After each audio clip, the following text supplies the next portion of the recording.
Buenas tardes, ¿me escuchan? Buenas tardes, ¿me escuchan? Buenas tardes. Buenas tardes, doctor. Sí se le escucha. Ya muy bien, estos días son 4:05, vamos a empezar, pero no se olviden que con esta clase pues estamos culminando ya el curso de radiología de diagnóstico por imágenes, así que por favor pongan atención y terminada la clase que también se incorporen más los compañeros para darles las últimas pautas pues, del curso. Muy bien, entonces vamos a revisar el día de hoy la clase complementaria de tanto la anatomía como la patología del sistema endocrino. Y el día de hoy vamos a revisar tres órganos que también son muy importantes. En primer lugar, vamos a revisar las glándulas suprarrenales, no, las glándulas paratiroides, las suprarrenales y vamos a terminar pues con el testículo. En lo que respecta a la glándula paratiroides, es una de las que es a excepción a la regla, ¿no? Realmente por el tamaño que ustedes están viendo, ¿no? Que son unas glándulas muy pequeñas, si ustedes se dan cuenta, son de 5 por 3 por 1 milímetro. Generalmente no hay una técnica que nos permita visualizar cuando, digamos, son de características normales, ¿no?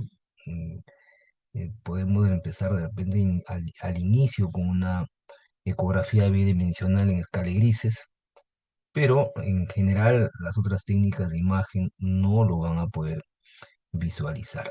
Normalmente una persona normal tiene cuatro glándulas, no se olviden, dos superiores y dos inferiores, y hasta un 13% pueden tener glándulas supernumerales. Vamos a ver que en estos casos, cuando son de localización ectópica, vamos a ver que las técnicas de medicina nuclear son muy importantes. También tiene un peso de 15 a 45 miligramos. Entonces ahí tienen ustedes las cuatro técnicas que me permiten evaluar la glándula paratiroides, sobre todo cuando uno sospecha alguna patología. Siempre vamos a empezar primero con la ecografía, eh, pero la técnica realmente para valorar de manera adecuada, digamos, o más óptima, es la técnica del SPEC, ¿no? Que es una técnica de la medicina nuclear. Vamos a ver, empezamos con una gamografía planar y después lo completamos con una técnica de multimodalidad que se llama el SPECT. De igual manera, podemos también utilizar la tomografía computada cuando son pues, lesiones que son quísticas o calcificadas, ahí donde la tomografía cobra un valor más importante. Y la resonancia magnética queda en casos pues, ya de patologías muy puntuales. Luego tenemos la anatomía de las glándulas suprarrenales. Acá sí definitivamente pues, la técnica gold estándar, no se olviden, es la tomografía computada, idealmente con sustancia endovenosa, en este caso de contraste. Las suprarrenales no se olviden que están localizadas, se acuerdan que repasamos los riñones, ¿no? Y se acuerdan uno de los espacios era el perirenal. Entonces está las suprarrenales, como ustedes ven, saben, pues está en la parte superior de los riñones. No se olviden que consta de su cuerpo y dos bracitos o también llamadas ramas, tienen de forma muy variable. Generalmente la glándula derecha pues está detrás de la vena cava inferior, tiene la forma de lineal o de una V invertida, y la glándula izquierda está en posición posterolateral a la aorta y tiene la forma de una V o una Y invertida. Los brazos miden aproximadamente 2 a 3 centímetros y el espesor puede llegar hasta 8 milímetros, ¿no? Una cosa importante también de la anatomía de la glándula suprarrenal, no se olviden que está formado desde el punto de vista de tejido histológico, ¿no? Por la corteza, que básicamente va a segregar pues, las hormonas como el cortisol, la corticosterona, ¿no? Y también los andrógenos. A diferencia que la médula, no se olviden de la corteza y la médula, segrega pues estos neurotransmisores, que es el caso de la epinefrina, la norepinefrina y la dopamina.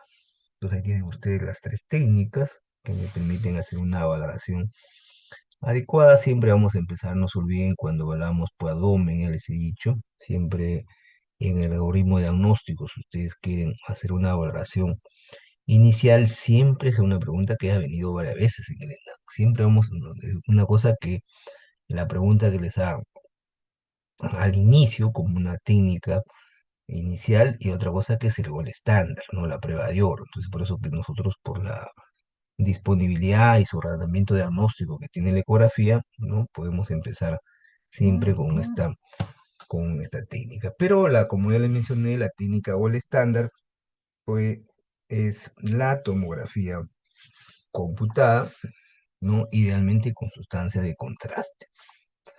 Y en caso de las técnicas, tanto el SPEC y la PET-CT, sobre todo también el SPEC-CT, idealmente es una técnica para valorar, pues, la médula, sobre todo en patologías cuando son de tipo funcionante. Entonces ahí tienen, miren, una tomografía, acá si ustedes se dan cuenta sin contraste, ahí tienen, y acá tienen con contraste, siempre me ubico en la aorta, como vas, inclusive la aorta, si ustedes se dan cuenta, tiene calcificaciones, ¿no? Pero no está hiperdensa, como por ejemplo acá, que sea, si bien es cierto, una fase córtico-medular, ¿se acuerdan que revisamos en los riñones? Puede ver la corteza y la médula, por eso que es una fase córtico-medular, que básicamente está en los tiempos desde el momento que se inyecta de vía endovenosa, pues a los 40 segundos. Entonces ahí tienen, miren, la glándula suprarrenal eh, derecha, si ustedes se dan cuenta, está detrás vena, eh, de la vena cava, de la vena cava inferior, y ahí tienen, miren la forma que tiene, como les dije, sus dos brazos o sus dos ramas, su cuerpo, un aproximado, como les dije, de 2 a 3 centímetros, y su espesor puede de 6 a 8 milímetros, ¿no? Entonces tiene la forma como ustedes de una B o una I invertida. Es mucho mejor la forma que tiene, miren, que está en lateral, acá tienen ustedes, miren las cruras diafragmáticas, y también miren, este es el cuerpo, que es la que tiene mayor dimensión, y acá tienen sus dos bracitos o sus dos ramas. Entonces ustedes se dan cuenta, tiene la forma de una Y invertida. Con la sustancia de contraste, si ustedes se dan cuenta, hay una variantes que tiene la glándula, ¿no? Del punto de vista anatómico, miren, como le dije, está localizado en el espacio perrenal superior, ¿no? Siempre está rodeado por la grasa, miren qué bien que se ve acá, por ejemplo, miren, tiene la forma de una Y invertida, ¿ven? Está su cuerpo y sus dos brazos, ¿no? Rodeado, como ustedes ven, completamente con grasa. Y ahí tienen, miren, las variantes anatómicas que puede tener, pues, tanto la suprarrenal derecha como la suprarrenal izquierda, ¿no? Ahí tienen, miren, esto es la vena cava inferior, ¿no? Miren, por ejemplo, en este caso tiene dos bracitos, ¿no? Acá, por ejemplo, miren, tiene dos brazos, pero su cuerpo es mucho más pequeño. Acá, por ejemplo, miren, tiene los dos brazos del mismo tamaño y simetría, el cuerpo un poco mayor. Y acá tienen, como ven ustedes, como una X, ¿no? Tiene la forma de una X. O sea, estos son variantes.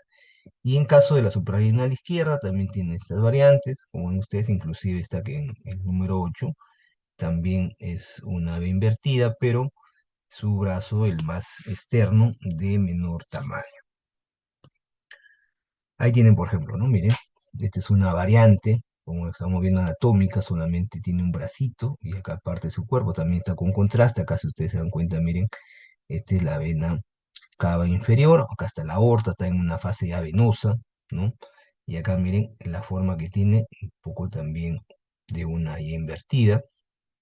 Y acá, por ejemplo, lo interesante es perfectamente, miren, rodeado por la grasa.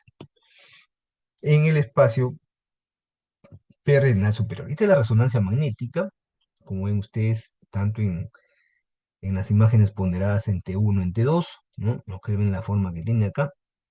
¿Se acuerdan que en T1 la grasa pues hiperintensa? Miren cómo lo delimita, sus bracitos acá, miren, estos son los bracitos, delimitado por la grasa, que no se olviden que en T1 es hiperintenso, su cuerpo, acá también miren cómo se define bien, ¿no? Acá también la Y invertida, y ya en la imagen ponderada en T2 se define mucho mejor. Esta es la vena cava inferior, acá hasta la aorta, miren cómo se define la suprarrenal completamente en ambas hipointensa, ¿no? Sus brazos, su cuerpo, acá también miren el brazo interno, el brazo externo, o rama también, como quieran ustedes llamarlo, y acá tienen ustedes ya también el cuerpo.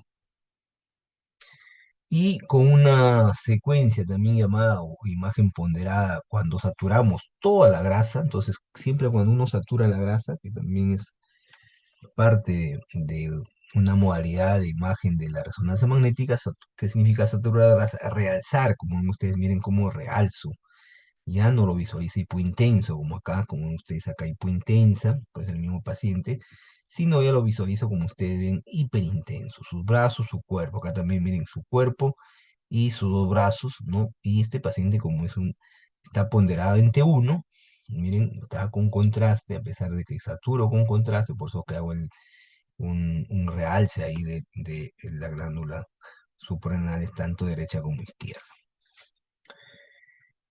Y en caso de la anatomía testicular, ¿no? No olvidarse que el testículo también son glándulas mixtas, tienen la forma ovoidea, ¿no? Está su situación pues, en las bolsas escrotales, tanto el testículo, caso del testículo izquierdo está más bajo que el derecho, no se olviden eso. Y sus dimensiones en un paciente adulto va de 3 a 5 centímetros, el ancho de 2 a 4 y en la proyección, digamos, antero-posterior va de 2 a 2,5 centímetros. Entonces ahí la técnica gol estándar, no se olviden, para evaluar los testículos, subrayarlo es la ecografía. Por eso que miren la ecografía a lo largo del curso en todos los capítulos que hemos revisado, hemos visto que realmente es muy útil, por eso que siempre hemos conversado, hemos inclusive revisado en la misma guía que tienen ustedes de práctica, que espero que me lo guarden, ¿no? Nos ha costado mucho trabajo para hacerlo, ¿no? Han visto ustedes que la ecografía puede, en muchas de las patologías es muy útil. Y como los testículos son radiosensibles, así como he visto también el ovario, ¿no? El ovario también, la técnica ideal es la ecografía, para evitar pues la sobreexposición a la radiación. La otra técnica es la resonancia magnética. Cuando ya realmente vemos que en caso de patología tumoral, por ejemplo, en caso del cáncer testicular, ya podemos realizar al paciente con una tomografía, sobre todo para valorar estadiaje y ver respuesta de tratamiento. Y las técnicas también de medicina nuclear son muy importantes en algunos, por ejemplo, en caso de torsión testicular o en caso de la gamografía por torsión testicular, y la PET-CT en casos de patología tumoral, ¿no? Entonces, idealmente nosotros lo vamos a ver pues, en la ecografía del testículo, vamos a ver pues el parénquima inicialmente, tiene ecos finos que son homogéneos. En la parte central vamos a ver el mediastino testicular, como ven ustedes, que es una banda lineal, craneocaudal, hiperecoica, ¿no? Vamos a ver también igualmente las túnicas, y también está rodeado por escaso libre, ¿no? Sobre todo en el caso, en el polo superior, que corresponde pues también a la cabeza del epidídimo, ¿no? Entonces ahí tienen, miren, en este caso la ecografía bidimensional, ¿no? Tienen ven ustedes ecos muy finos, no homogéneo, ligeramente puiperecoico, rodeado, como ustedes ven, por poco escaso líquido, como ustedes ven, ¿no? Entonces, por ejemplo, el testículo izquierdo, y en lo que les hablaba, miren el mediastino, ¿no? El testículo, miren la forma que tiene, ovoide, tiene un ligero refuerzo acústico posterior, y ahí vienen ustedes esta línea muy, muy, muy definida que corresponde, pues, al mediastino testicular. Miren acá, por ejemplo, en la cabeza normal el epididimo, ahí tienen ustedes, miren el testículo, su ecogenicidad pues homogénea, ahí está el testículo, y acá tienen ustedes, miren el epididimo, que corresponde pues a la cabeza. Y como ya les acabo de mencionar también, está rodeado, por ejemplo, por líquidos. Acá miren, tienen las túnicas, una de ellas por la túnica albuginea, miren, que se visualiza hiperecoico, y acá también miren el refuerzo acústico posterior. Si nosotros también le practicamos al paciente para poder evaluar, por ejemplo, patología como el caso de la torsión testicular, ¿no? Definitivamente el Power Doppler, si ustedes se dan cuenta, este es Power Doppler. Es dicho, el Power Doppler difiere del Doppler a color, que en el Doppler a color siempre vamos a ser rojo y amarillo. Rojo y azul, disculpen. Acá, por ejemplo, vamos el Power Doppler de la escala de colores, básicamente de la tonalidad en este caso, de los colores cálidos, ¿no? Entonces, Más sería más flujo, sería el blanco, como intermedio, como está viendo el del amarillo, el color naranja. Y como ustedes, pues tiene flujo. Y esto por resonancia, ¿no? Que es la otra técnica complementaria, como ustedes miren, la túnica albuginia se ve perfectamente, miren. Ahí tienen la flechita blanca, me está señalando, se ve hipointensa, ¿no? Ahí tienen, ¿se acuerdan de lo que les acabo de mencionar? La línea ecuatorial del mediastino, que igual el testículo derecho como el caso del testículo izquierdo, ¿no? Como ustedes lo ven, los testículos se visualizan hiperintensos. Muy bien, entonces como les mencionaba, pues en caso de la anatomía, hemos revisado y miren en las tres técnicas, digamos, siempre vamos a empezar con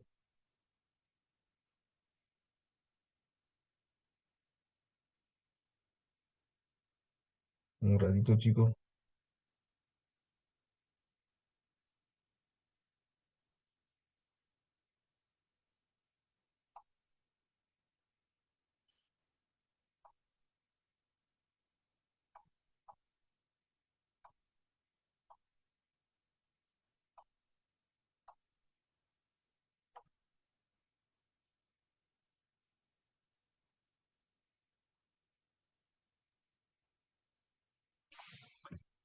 Ya muy bien, entonces vamos a continuar con la patología. Así que pongan bastante atención. Esto le va a ser de mucha utilidad porque vamos a ver que la, la endocrinología también es una especialidad muy bonita. De repente alguno de ustedes se anime a realizar este tipo de especialidad. Entonces vamos a ver primero la patología de la glándula paratiroides. No tiene mucha patología, la más frecuente es el hiperparatiroidismo primario, sobre todo, por no bien el hiperparatiro, lo que vamos a clasificar en primario, secundario y terciario, ¿no? El más frecuente de los tres es el hiperparatiroidismo primario. El cáncer de paratiroides, pues, muy inusual, ¿no? No es bajísimo, en mi vida he visto muy poco, ¿no? Le soy bien sincero, porque no es muy frecuente. Generalmente cuando los pacientes debutan su PTH, que es la hormona fundamental, la paratormona, sus niveles son muy elevados. Luego tenemos el hiperparatiroidismo, que como saben son complicaciones generalmente producto de cirugía de cabeza y cuello, sobre todo en el caso de la glándula tiroides, porque hemos dicho que se acuerdan que están en los polos superiores tanto del lóbulo superior como el lóbulo inferior. No se olviden que hay dos lóbulos, ¿se acuerdan? Repasamos eso la semana pasada. Y el hipopartiroidismo que simula mucho el hipoparadismo, que también no es muy frecuente, ¿no? En líneas generales, no se olviden que el hiperpartiroidismo pues, corresponde a la patología más frecuente. Es lo que les comentaba, ¿no? Es muy difícil, como ya les dije, ¿no? Guardar la glándula, una de ellas por el tamaño que ya vimos, ¿no? De promedio de 3 5 milímetros como máximo. Generalmente, como ven, cuando ya se vuelve patológico como una de las más frecuentes, como ya le dije que es el adenoma de paratiroides, en la ecografía, si ustedes se dan cuenta, miren, acá está el polo inferior del lóbulo tiroideo, ¿no? En este caso el lóbulo tiroideo derecho. Acá está la arteria carótida, miren, completamente necoico. Y si ustedes se dan cuenta, acá hay una imagen, pues, ¿no? Una lesión, ¿no? Completamente hipoecoica, ¿no? No, obvio, no es como anecoica, como el lumen del vaso. Es hipoecoica, sus bordes son regulares, si ustedes se dan cuenta. Y también es homogénea, como ustedes ahí, ¿no? Debajo del polo o adyacente, ¿no? Al polo inferior del lóbulo tiroideo izquierdo. Y si nosotros le practicamos un power Doppler, si ustedes recuerdan que acabamos de verlo, ¿no?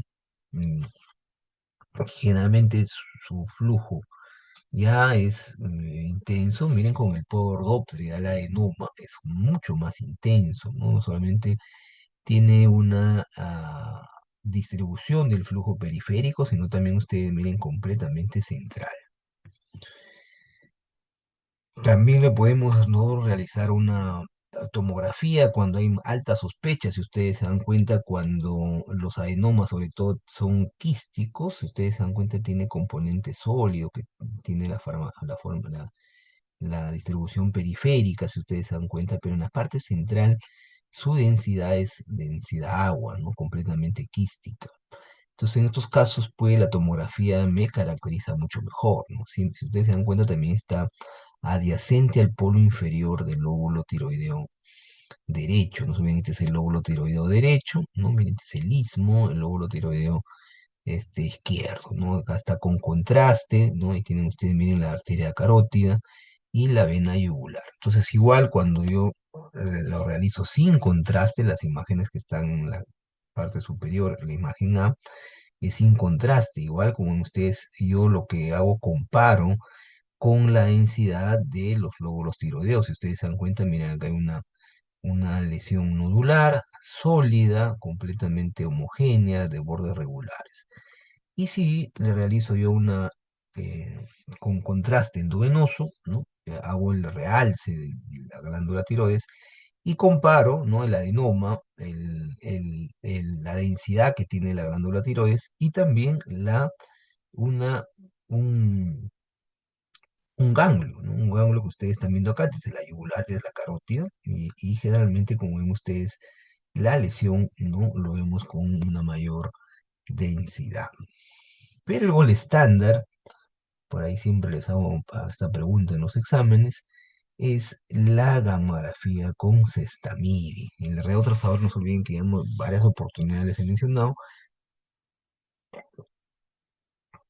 el retrotrasador es el Sestamibi. Entonces, como ven ustedes ahí, esta es la glándula tiroides, ya siempre la parte funcional. Y vemos acá una lesión, pues, también adyacente al polo inferior del lóbulo tiroideo derecho. Es bien focal, ¿no? Miren acá.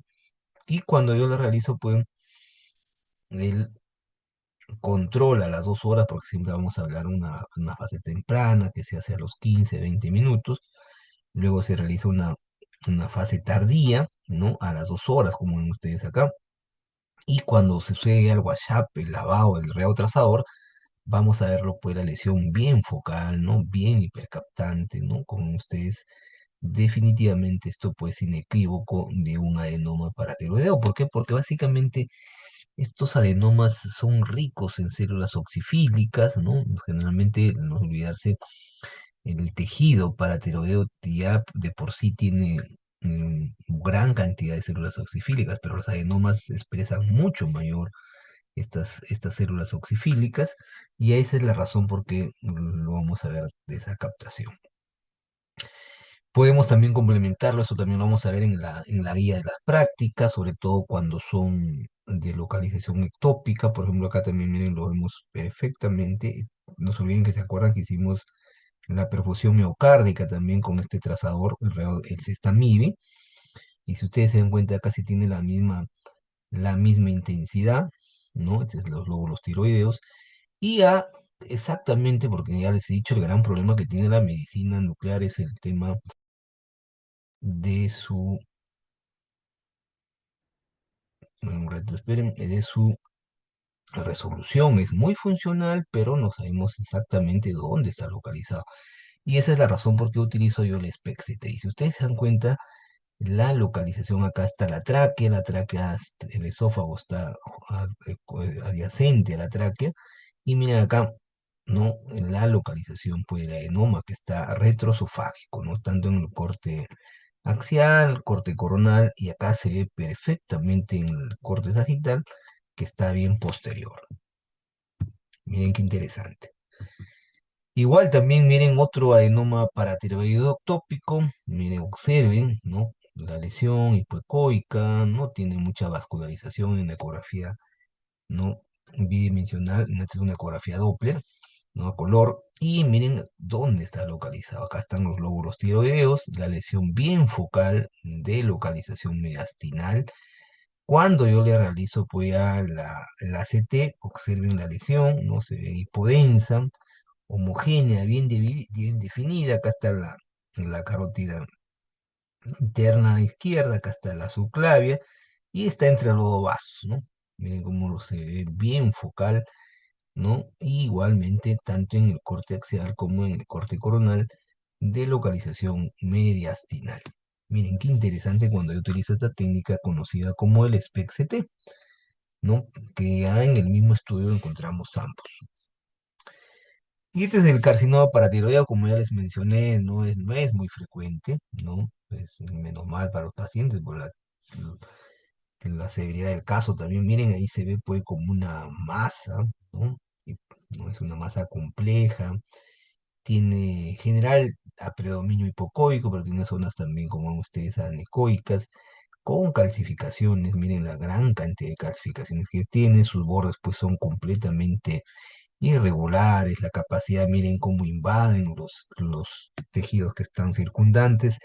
Y si nosotros le hacemos pues el Doppler a color, la característica, como ustedes ven de la lesión, es el mismo paciente que tiene un flujo pues no solamente periférico, aberrante, como yo digo yo, sino también de manera central.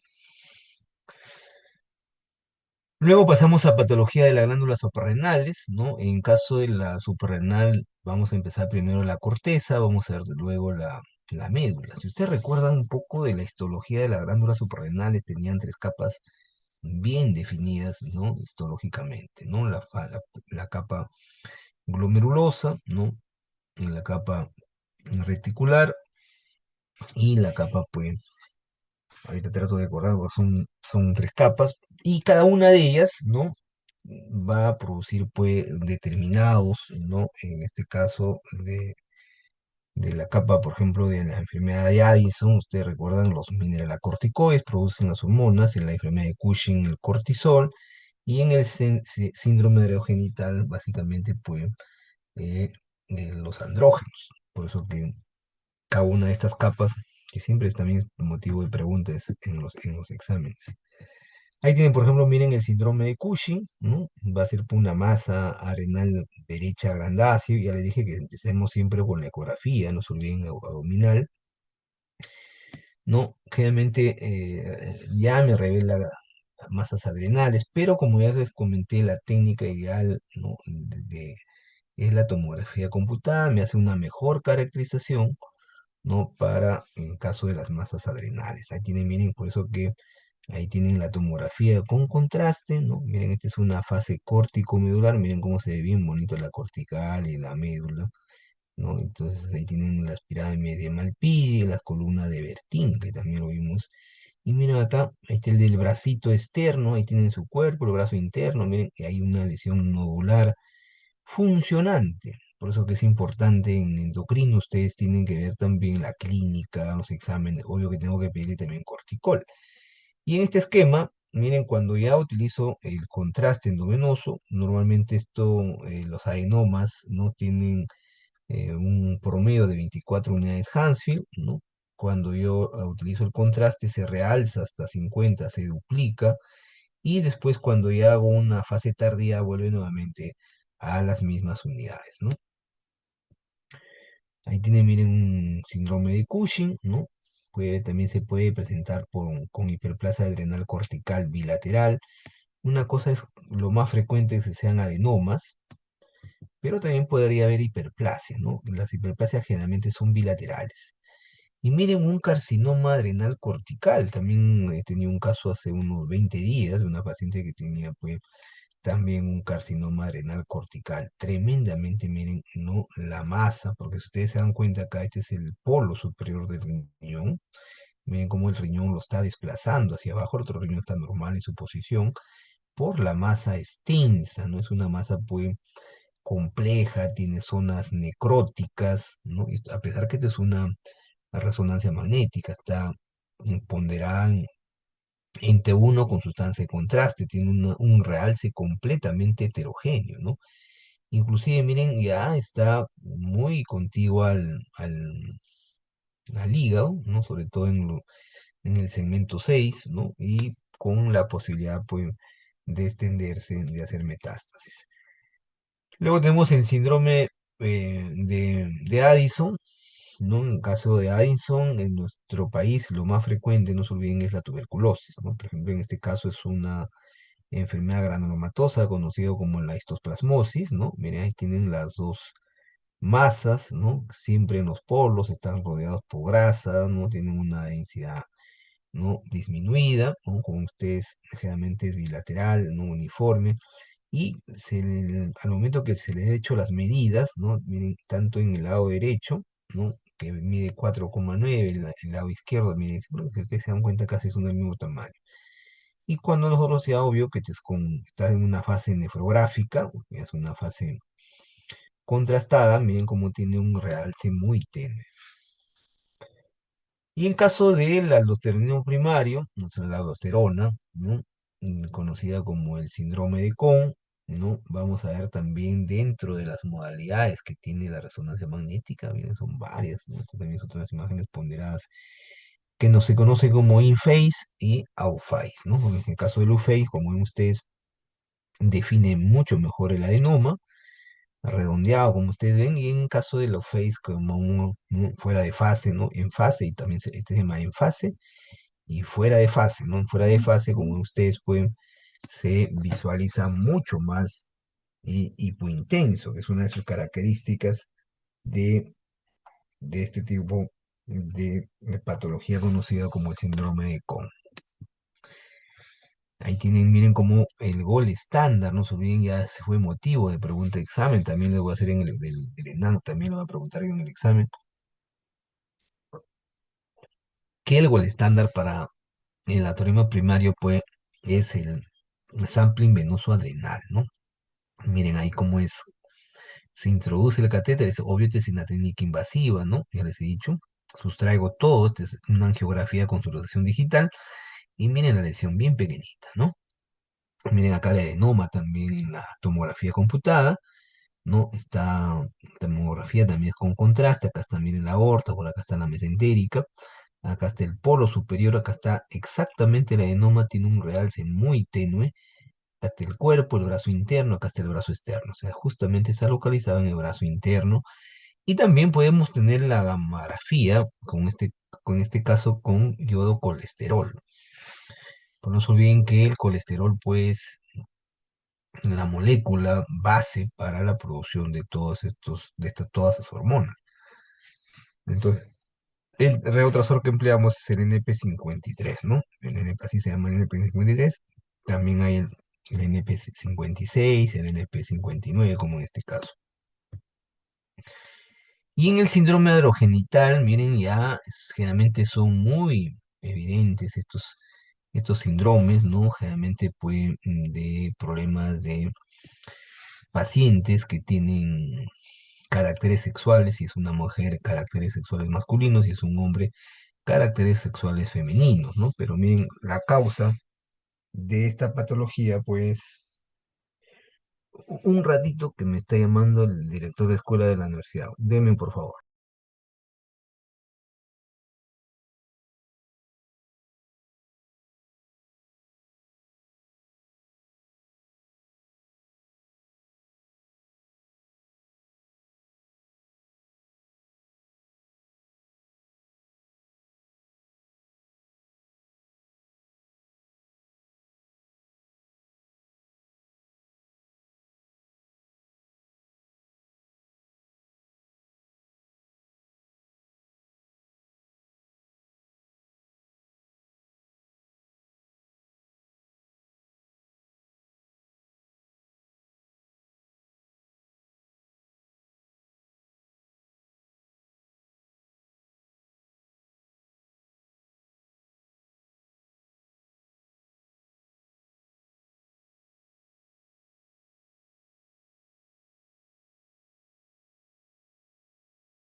Como ven ustedes, en el síndrome adrenogenital, ¿no? Miren la hiperplasia adrenal. Esto no es un tumor, no es una neoplasia, sino que es el aumento, pues, de tejido, no adrenal, no evidente, acá mucho más, por eso, miren, tremendas masas, ¿no? Que son heterogéneas. Tienen obvio la densidad, porque si ustedes se dan cuenta, está sin contraste, miren cómo desplaza el páncreas, ¿no? No solamente el cuerpo, la cola, la vena porta, ¿no? Miren, acá está la vena cava inferior, la aorta, ¿no? Igual también ahí cómo desplaza parte de inferior del lóbulo hepático derecho, ¿no? Y a pesar que es una tomografía, como ven ustedes, sin contraste, una severa adenomegalia, ¿no? Por eso que en caso de estas patologías, la importancia de la clínica y los exámenes de laboratorio, ¿no? Para poder diferenciar. Y estos son los linfomas, ¿no? Los linfomas también son relativamente frecuentes. Si ustedes se dan cuenta, es una tomografía también con contraste, está en una fase córtico-medular. Miren, acá está la aorta hiperdensa. Miren, aparte hay un quistecito. Miren qué bonito es el quiste, ¿no? Completamente homogéneo. Y hoy observan acá la glándula, ¿no? A la adrenal izquierda, completamente aumentada en su volumen. Miren los brazos, haciéndolo los brazos, ¿se acuerdan que le dije 3 milímetros, un promedio? Acá esto tiene más de 3 milímetros. Y si nosotros hacemos, pues ya hemos dicho que en el caso del linfoma, la técnica o el estándar para el caso del linfoma es la PET-CT. Miren qué bien se ve la PET-CT, que tiene una actividad metabólica intensa, ¿no? Y que esto confirma pues definitivamente que la enfermedad solamente está localizada en la adrenal izquierda. Podemos ver también caso de metástasis, miren una lesión no adematosa, no es como el caso de los adenomas, por eso se llama adenomatosa, por ejemplo, acá este es un adenoma. La densidad es clave. En caso de las densidades, pues las no adematosas, como ustedes pueden llegar, como ven ustedes, hipodensa, pero cuando utilizamos sustancia de contraste ya sobrepasan, pues pueden llegar, como ustedes ven, hasta las 35 unidades Hansen, ¿no? Comparen, miren una fase arterial, acá también en la arteria mesentérica superior. Eso es en el caso de la corteza suprarrenal. Por no digo, sus capas, ya me acordé, la capa es la fascicular, ¿no? La glomerulosa y por último la reticular, ¿no? Glomerulosa, ¿no? Que los glucocorticoides, ¿no? La fascicular que es los mineralocorticoides y por último la reticular que es los andrógenos. Eso siempre viene en los exámenes. Y ahí tienen, miren, en caso de las patologías de la médula suprarrenal, tenemos el feocromocitoma, ¿no? El neuroblastoma y el paraganglioma.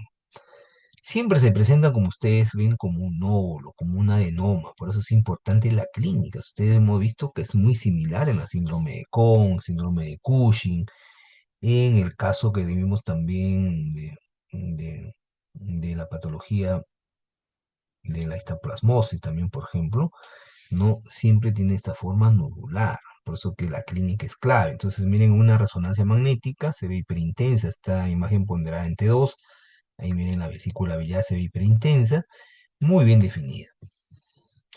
Pero bueno, el estándar para hablar de los feocromocitomas, todo lo que es paraganglioma y neuroblastoma, es la gamografía, miren, con metaiobencilguanidina, ¿ya? Entonces ahí tienen, si bien el gran problema de la gamografía, como hemos visto, es su resolución, pero como ven ustedes, me da una información, pues, completamente de todo el cuerpo, como ven ustedes ahí, miren, ¿no? Con no digamos, buena resolución, pero me delimita perfectamente la lesión. ¿Dónde está? Por eso que hemos empleado esto con el SPECT-CT, que ya hemos visto también en la guía de práctica, como ¿no? Entonces ahí miren también el neuroblastoma, realmente es una masa extensa, compleja, tiene zonas hemorrágicas, zonas necróticas, miren acá está sobre el polo superior del riñón derecho, miren completamente, por eso es una masa compleja, ¿no? Tiene zonas hemorrágicas, las de hiperintensas, las hipointensas necróticas, ¿no? Miren, este es también el gol estándar, en caso de pacientes, realmente el neuroblastoma es el tumor más frecuente en los pacientes pediátricos, es un niño, ahí está, miren la masa, ¿no? Claro, el gran problema de la lesión nuclear es la resolución, pero ahí se ve la masa, de ser necrótica por lo que no tiene captación, pero tiene metástasis. O sea, una de las ventajas que me hace esta técnica es que me hace metástasis óseas, como ustedes ahí, no solamente en los miembros superiores, sino también en los miembros inferiores. Y esto es el paraganglioma, también como ven ustedes una lesión focal, ¿no? A nivel, pues, de la lesión de la región orbitaria derecha. Y por último, en lo que respecta a patología testicular, ¿no? Entonces, en patología testicular, no olvidarse que acá vamos a ver si hay procesos congénitos, cosa que no hemos visto, por ejemplo, en paratiroides, ni en caso de las suprarrenales. Procesos inflamatorios, ¿no? Trastornos circulatorios, como en caso de la torsión testicular, lesiones traumáticas y por último también las neoplasias, ¿no? Caso del cáncer testicular. Y en los procesos testiculares congénitos, no olvidemos que es la criptorquía, ¿no? Es uno de los relativamente frecuente, y los quistes, ¿no? En la criptorquía, no se olviden qué significa criptorquía, que el testículo sea fuera del saco escrotal, no se olviden que los testículos están en el escroto, ¿no?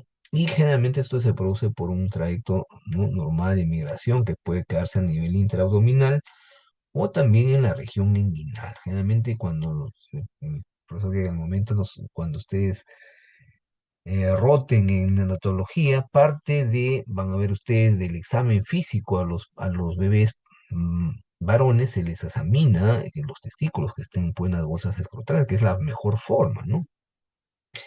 Si hay alta sospecha de que no es el testículo, pasamos por la ecografía, ¿no? Por ejemplo, ya en la horquilla, pues, si algo tiene el paciente, el bebé, ¿no? Son pequeños, son hipocoicos, como es difícil de visualizar el hilo testicular y la capa albuginea, son hipovascularizados, por eso el gran problema que si no se detecta de manera precoz, porque esto se lo puede corregir también rápidamente, ¿no? Por los cirujanos pediatras, no, lamentablemente va a quedar al final no viable, por eso es importante, ¿no? Si ustedes le hacen un Doppler pulsado, tiene un índice de resistencia elevado. ¿Se acuerdan cuando repasamos el Doppler pulsado? Un parámetro que hablábamos ayer era el índice de resistencia. También aumenta la temperatura, lo que conduce a fibrosis, porque no se olviden que los testículos, el hecho de los espermatozoides deben estar a una temperatura que debe ser menor de 1 grado centígrado, ¿no? Por eso que están justamente en las bolsas escrotales, por eso que el hecho de que estén a más temperatura va a conducir a una fibrosis, por lo que les hablaba, irreversible, o sea, no sean viables. Entonces ahí tienen, miren, un típico testículo atrófico, pequeño, está justamente, miren, el canal inguinal, ¿no? Ahí se ha quedado el testículo, ¿no? Se ve hiperecoico, homogéneo, ¿no? Y también en la ecografía, como ustedes ven, miren, está exactamente en el anillo, en este paciente, en el anillo inguinal externo. Miren, el testículo ya está hipoecoico, tiene zonas ya inclusive que se están calcificando, producto pues de la misma fibrosis, del hecho de que ya este no es un bebé, este es un niño, ¿no? El hecho es, lo ideal es hacer los diagnósticos al momento, como ya les dije, cuando se le hace el examen físico. Y los quistes testiculares, como hemos visto también, los quistes hepáticos, como acabamos de ver, generalmente son imágenes anecoicas, ¿no? Circulares, tienen contenido anecoico homogéneo, ¿no? Tienen por el hecho que tienen líquido, el famoso refuerzo. Una cosa es, ya les he dicho, sombra, otra cosa es el refuerzo acústico posterior. Tienen una membrana periférica delgada regular, ¿no? Entonces ahí tienen, miren, el testículo, ¿no? Ya hemos visto, ¿no? Completamente homogéneo, sus bordes, con ecos muy finitos, y acá miren el quiste, ¿no? Una imagen completamente anecoica, circular, bien homogéneo, ¿no? Eso es inequívoco de un quiste. O también puede localizarse en el epididimo, que es muy frecuente también en pacientes pediátricos, miren ahí, ¿no? Como este es el testículo, parte de la más superior, y observen inclusive el quiste es de mayor tamaño que el testículo, ¿no? Completamente, pues miren, anecoico, homogéneo, de paredes finas, y lo que les hablaba, pues el refuerzo acústico posterior, miren, el refuerzo acústico posterior. Sus paredes también me estoy olvidando, ¿no? Completamente finas, ¿no? De los procesos inflamatorios, ¿no? Tenemos la epididimitis, ¿no? Las orquitis y también la orcoepididimitis, ¿no? Y no olvidarse también el famoso hidrocele, ¿no? El hidrocele también que es bastante frecuente, no se olviden.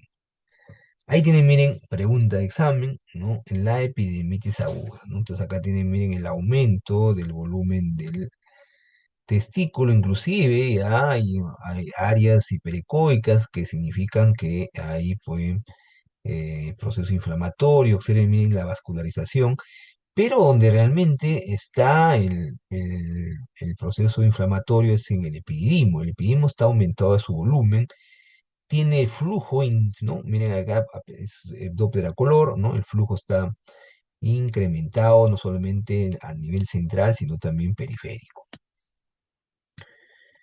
La orquitis significa la inflamación del orco, que significa testículo, ¿no? Que generalmente como este es secundaria a una epidimitis.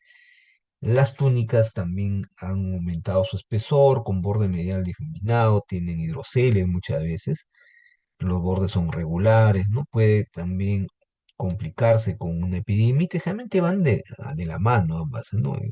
Severa, que esto pueda producir pues, edema, o también obstrucción arterial hasta que se puede infartar el testículo, ¿no? Si nosotros le realizamos el Doppler a color, son muy hipervascularizados con flujo arterial de resistencia anormalmente bajo, ¿no? El componente diastólico, ¿recuerdan cuando decimos el Doppler pulsado? Es muy elevado. Entonces ahí tienen, miren, una orquiepidemitis aguda, ¿no? Los testículos están aumentados de volumen con áreas como ustedes ven hipoecoicas en su interior, ¿no? Ahí también en la colita del epidimismo también que está aumentado. Este, miren el testículo izquierdo, ¿no? Para que vean también, si bien es cierto que hay una pequeña lesión, pero esta es definitivamente la lesión es de mayor tamaño, hipocoica. Y los hidroceles, si también en el hidrocele, el testículo está disminuido en su volumen porque tremendo hidrocele, ¿no? Está lleno de líquido homogéneo, anecoico, completamente anecoico. Y miren su refuerzo acústico posterior, como siempre les he dicho, en el caso de lesiones que tienen un gran componente líquido. Luego pasamos a las alteraciones vasculares. Acá tenemos las dos más frecuentes, la torsión, que siempre es motivo de pregunta. Ya vino el año pasado en el examen del ENAM, ¿no? La técnica o el estándar para el diagnóstico de torsión, no se olviden que es el de Doppler a color. Y a la larga la torsión, si no es una emergencia, en este caso, una emergencia para pacientes varones, generalmente las emergencias pues genitourinarias, ¿no? Y también el varicocele. Entonces, la torsión testicular, empezamos primero por el mismo proceso inflamatorio, hay aumento del volumen. Vamos a ver que el testículo se vuelve hipocoico, ¿no? El epidimo va a aumentar de volumen. Vamos a ver también a ese nivel, por el mismo proceso inflamatorio, hay aumento de ecogenicidad, hay un engrosamiento cutáneo por un hidrocele reactivo. Y en el Doppler, que esa es la parte más importante, como me valora flujo, ¿no? O hay disminución de flujo o sencillamente está ausente. Ahí tienen, miren, este es el testículo normal, ¿no? ¿No? Su ligeramente, ecogenicidad aumentada, homogénea, tiene flujo periférico y central. Y miren acá, ¿no? El testículo ya ha disminuido su ecogenicidad, está en más hipoecoico, hay escaso flujo, por no decir, el flujo está ausente. Por eso que en el caso de torsión testicular, lo ideal que el paciente el dolor, pues la clínica es clave, ¿no? El dolor es un dolor súbito, dolor intenso, muy doloroso, ¿no? En la región inguinal inclusive se irradia, y lo ideal es hacer este tipo de cirugía antes de las 8 horas, ¿no? Si no, lamentablemente deja de ser viable el testículo. Y acá tienen, miren, en la gamografía, cuando utilizamos el retrasador del pertenetato, ¿no? Miren, tendencia 99, miren cómo se define muy bien, con ausencia de perfusión, que corrobora también, pues, que hay una torsión testicular. Miren con la resonancia magnética, donde es mucho más útil, es en caso de la torsión testicular intermitente, ¿no? Miren, acá está el testículo izquierdo, normal, hiperintenso, y miren este testículo completamente heterogéneo, tiene unas zonas necróticas, ¿no? Como ven ustedes, ¿no? Como esta es una imagen ponderada entre dos, acá están, miren los vasos con contraste, ¿no? Tiene un realce, como ustedes, al contraste de manera muy heterogénea. Y en caso de las lesiones traumáticas, puede ser traumatismo directo, ¿no? Los hematomas, o también puede haber fractura completa o incompleta. Miren acá, tremendo hematoma, ¿no? El testículo ha aumentado de tamaño, completamente hay un incremento muy significativo en el tema del tamaño, y también zonas como ven ustedes anecoicas de manera irregular, hipoecoicas, producto pues de un hematoma típico, ¿no? Muy típico, un hematoma testicular. Y por último, los tumores testiculares, ¿no? Empezamos primero con los benignos, donde el más frecuente es el adenoma, pero los malignos, el más frecuente también es el seminoma, ¿no? Seminomas clásicos. Puede haber también los teratomas, ¿no? Que son productos pues, de la misma proceso embriológico, y algunas metástasis, ¿no? Como básicamente son los tumores malignos, acá básicamente cobra importancia este tipo de neoplasia. Obviamente son en pacientes menores de 30 años, ¿no? Que es una masa hipoecoica, ¿no? Sus bordes son completamente irregulares. Su ecogenicidad es irregular también. Hay pequeñas áreas anecoicas, son muy hipervascularizados. También presentan calcificaciones irregulares, ¿no? Y dan, pues, adenopatías retroperitoneales. Entonces, acá miren en ecografía bidimensional en escala de grises. Tienen ustedes, miren, la ecogenicidad muy puntual, ¿no? Con pequeñas microcalcificaciones, observen acá, que eso le hace le da más mayor malignidad y tiene, mira, no es como ya hemos visto, recuerdan, en un quiste testicular, ya no es un quiste, es una lesión ligeramente compleja, ¿no? Tiene áreas como ustedes más sólidas, más líquidas, y sus bordes no son regulares, ¿no? Mira ahí, ¿no? Y la resonancia magnética, pues el gol estándar me determina mucho mejor, ¿no? Creo en esta imagen ponderada en T2, ¿no?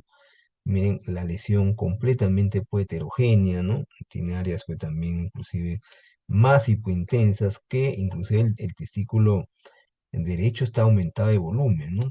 Corroborando pues esta neoplasia maligna. Y los teratomas, las características de estos teratomas que tienen diferente tipo de tejido desde áreas completamente quísticas, como ustedes pequeñas, ¿no? Quísticas, e igualmente tejido sólido, como esta lesión que ven ustedes completamente heterogénea. Si bien es cierto, sus bordes no son tan regulares, pero también, como ven ustedes, hay calcificaciones, ¿no? Es otra de sus características también, pero las calcificaciones son mucho más groseras, a diferencia, por ejemplo, miren, en el caso del seminoma, las calcificaciones son mucho más pequeñas, definidas, puntiformes, ¿no?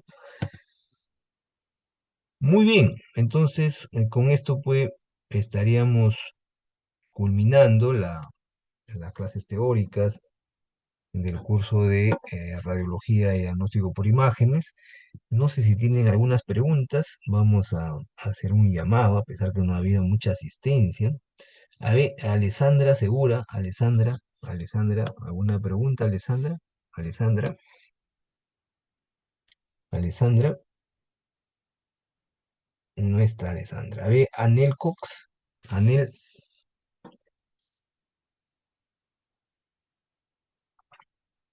Anel no está. ¿Qué ha pasado con ustedes? A ver, Luciana Salas, Luciana Sí, Salas. doctor. Ay, Luciana, estás escuchando creo otra clase, tú. ¿Alguna pregunta, Luciana? Todo claro, doctor. Mira, vamos a llamar a Nicolás Lanao. Nicolás,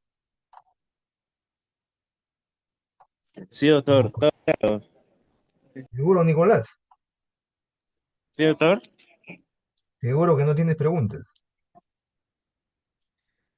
Ya, muy bien, entonces voy a darles algunas recomendaciones. Una de ellas es, igual lo comparten a ver con sus compañeros, era el tema de los exámenes bueno, el examen que está programado, como ustedes saben, es para el sábado 13, ¿no? El sábado 13 de diciembre. No se olviden que la próxima semana, hasta el día viernes, ya culminamos las prácticas, y ahí ya lamentablemente voy a hacer también la advertencia a los docentes de práctica, ¿no? Estaremos culminando.